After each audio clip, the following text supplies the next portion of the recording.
Hi, and welcome to ExportKit. In this example, we're going to take a look at the 404 template for WordPress, and this is a required page. This will render whenever content is requested, but WordPress doesn't have anything that it can deliver. So be sure to like and subscribe and hit the notification bell for updates to new videos. Let's dive right in because this is a very simple template to edit.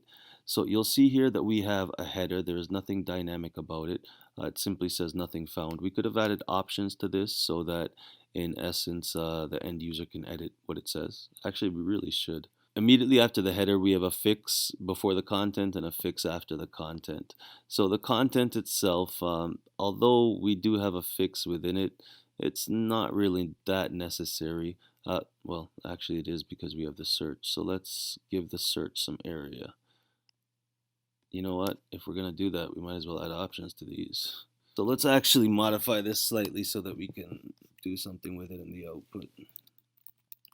We have to have letter as the individual ID name. You can't start it with a number. You never should start anything with a number per se. So 404 title. Background we don't need to change. And let's call this the description. And we've given a little bit more space to the search. So let's actually re-export this. So what this will render now is whenever a user attempts to look for content that isn't available, so WordPress will display this page. So let's look for a page that doesn't exist. And we're going to have to actually reset our content. Oh, that being said, unfortunately, I should have added the functions as well. Now let's check the page. There we go. So nothing found.